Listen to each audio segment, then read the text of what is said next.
की हे गायच्या नखातून खडा पडला होता, तेव्हापासून हे शिवलिंग दरवर्षी प्रत्येक वर्षी वाढते ना.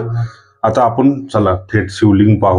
त्या शिवलिंग मध्ये असे म्हणजे लोक प्रदक्षिणा घालायची, पण आता हळूहळू वाढत चालल्यामुळं प्रदक्षिणा घालता येत नाही. आता हा आकार हळूहळू वाढतच चाललेला आहे, प्रत्येक वर्षी वाढते ना, वाढते. असं हे जागृत देवस्थान आहे.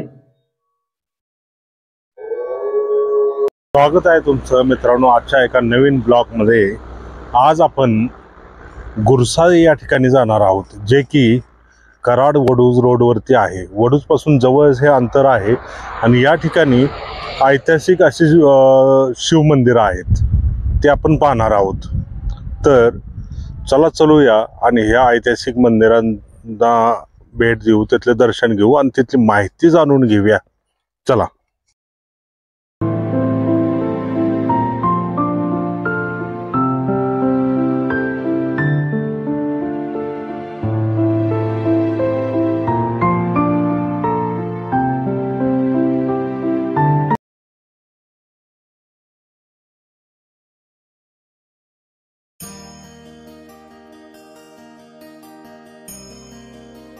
आपण आलो आता गुरसाळे या ठिकाणी असणाऱ्या या बाहुलिंग मंदिराच्या पायथ्याला. या मंदिरासाठी चढण्यासाठी दोन रस्ते आहेत.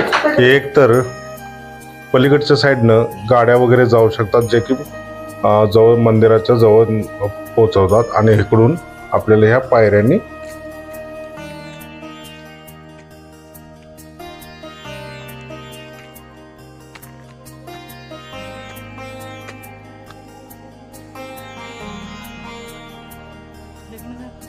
मंदिराच्या बाहेरच आपल्याला हा दीपस्तंभ आढळतो.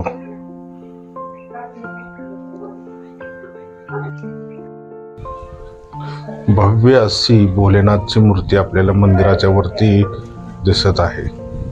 चला आता मंदिरामध्ये चलूया.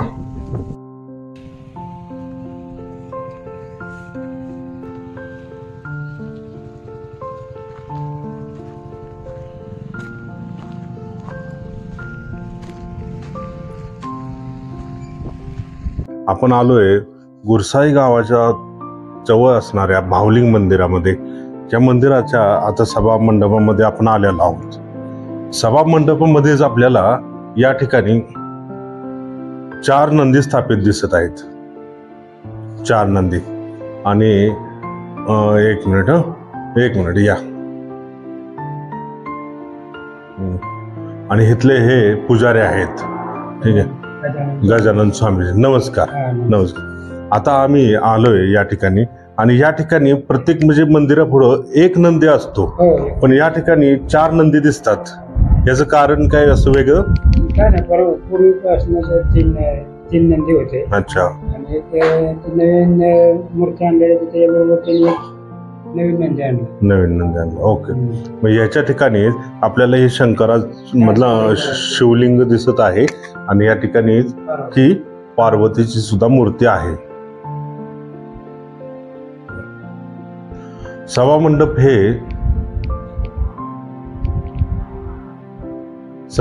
हे अलीकडच्या काळात बांधलेलं आहे, बरोबर. अलीकडच्या काळात बांधलेलं आहे. सभा मंडपामध्येच आपल्याला अजून 3 मूर्ती दिसत आहेत. इथेच आपल्याला श्री हनुमानांची पण मूर्ती दिसते. याच ठिकाणी आपल्याला दत्तात्रयांची पण ही मूर्ती बसवण्यात आलेली आहे प्रवेशद्वारावर मंदिराच्या, आणि त्याच्याच साईडला गणपतीची सुद्धा मूर्ती आहे. मंदिराचा हा भाग नवीन बांधण्यात आलेला आहे वरती, आणि इथून हे मंदिर शिवकालीन आहे. आतमध्ये ना हे मंदिर इथून शिवकालीन आहे. चला आता मंदिराच्या गाभाऱ्यात चलूया आपण, आणि तिथली अधिक माहिती जाणून घेऊया. जवळजवळ हे मंदिर हेमाडपंथी ह्याच्यामधलं आहे, शिवकालीन, आणि हे बांधकाम सुद्धा हेमाडपंथीच आपल्याला दिसत आहे. ह्या मंदिराबद्दल बर का गजानन स्वामीजी, आपण ऐकलं किंवा आख्यायिका अशी आहे की हे गायच्या नखातून खडा पडला होता. तेव्हापासून हे शिवलिंग दरवर्षी प्रत्येक वर्षी वाढते ना. आता आपण चला थेट शिवलिंग पाहूया.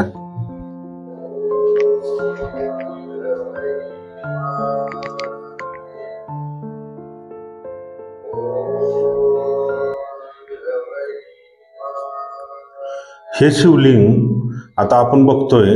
हे शिवलिंग आपण प्रथम नमस्कार करू. ओम नमः शिवाय. आणि त्यावेळेस हा एवढा खडा होता, एवढासा. ठीक आहे. आणि आता बघताय तुम्ही हे असं भलं मोठं शिवलिंग तयार झालेलं आहे. बरोबर. आणि जवळजवळ तुमच्या म्हणजे किती पिढ्या हे सेवा करतात? 4-5वी पिढी सेवा करते. तुम्ही सुद्धा स्वतः बघितलंय की हे शिवलिंग त्यावेळेस लहान होतं आणि त्याच्यानंतर हे वाढत चाललेलं आहे.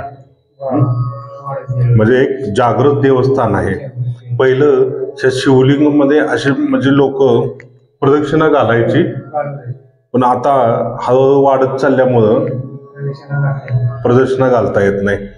आता हा आकार हळूहळू वाढतच चाललेला आहे. प्रत्येक वर्षी वाढते ना, वाढते. असं हे जागृत देवस्थान आहे.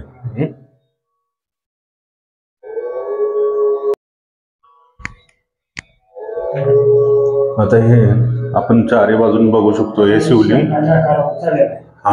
आता हे पूर्णपणे शिवलिंग जर बघितलं ना तर हे एका शंखाच्या आकारामध्ये तयार होत चाललेलं आहे. शंखाच्या आकारामध्ये. आणि पहिले हे ह्या खांबाच्या आतमध्ये शिवलिंग होतं. हे खांब होते ना, ह्या खांबाच्या आतमध्ये शिवलिंग होतं. हळूहळू हे बाहेर आले. आणि ह्याची साक्ष हे स्वतः आहेत गजानन स्वामीजी. कारण ह्यांच्या लहानपणापासून यांनी बघत आलेत की शिवलिंग वाढत चाललेलं आहे. ठीक आहे. इथं आपण बघू शकतो. एक मिनिट इकडे या.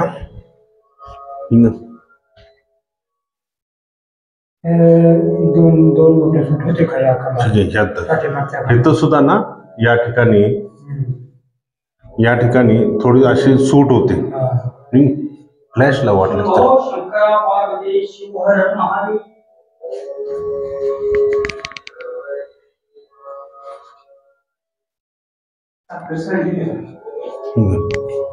या ठिकाणी बरं का गजानन स्वामीजी या ठिकाणी सूट होते ना. आता हे जवळजवळ या खांबाला टच होत आलेला आहे. पूर्णपणे टेकलेलं आहे.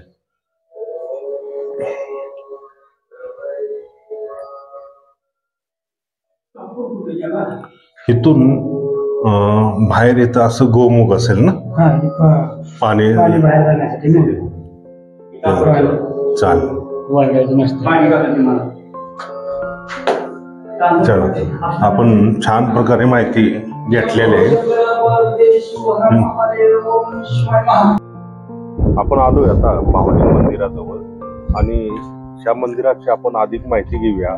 सारंग जाधव सर आहेत आपल्यासोबत. नमस्कार सर. नमस्कार. त्यांच्याकडून आपण त्या मंदिराची अधिक माहिती जाणून घेऊया. हे इथलेच रहिवासी आहेत आणि त्यांना परिपूर्ण या मंदिराची आख्यायिका वगैरे काय चालत आल्या हे माहिती आपल्याला सांगणार आहेत. आमचं हे असं खटाव तालुक्यामधलं, सातारा जिल्हा खटाव तालुक्यामधलं हे असं गुरसाळे गाव आहे. आमच्या गावामध्ये असे 5 लिंग म्हणून ओळखले जातात. स्वयंभू 5 लिंग आहेत. ते असे कोणी बसवलेले नाहीत किंवा स्थापन केलेले नाहीत किंवा मंदिर बांधलेलं आहे असं देव ठेवून, असं काय नाही. हे स्वयंभू 5 लिंग आहेत आमचे. त्या लिंगामधला असा हा एक भावलिंग म्हणून इथं डोंगरावर बसलेला आहे. हा दगड आज तो एवढा मोठा झालेला आहे. म्हणजे खरं तर म्हणायला गेलं तर हे म्हणजे आपण बोलतो ही अंधश्रद्धा नसून ना, हे भरपूर असं काही डोळ्यासमोर दिसतंय आपल्याला. पहिले माणसं ह्याच्या भोवतीने अशी प्रदक्षिणा, म्हणजे माझी आई सांगते, कालचीच गोष्ट माझी आई सांगत होती. मी एवढा असताना एवढा होता तो दगड. मी जाऊन पूजा करायची, प्रदक्षिणा घालून यायची. पण आज मी स्वतः बघतो की एवढा मोठा झालेला हा म्हणजे खरं काहीतरी चमत्कारच आहे तो. म्हणजे ह्याच्यावरती विश्वास ठेवला तर विश्वास नव्हता आमचा पण आम्ही ठेवला, कारण की माझे वडील म्हणजे वडील आजोबा आजी वगैरे सांगते की असं असं ह्या वेळेला एवढी एवढी वस्तू होती तर एवढी मोठी झाली म्हटल्यावरती त्याच्या मागे काही ना काहीतरी कारण असेलच.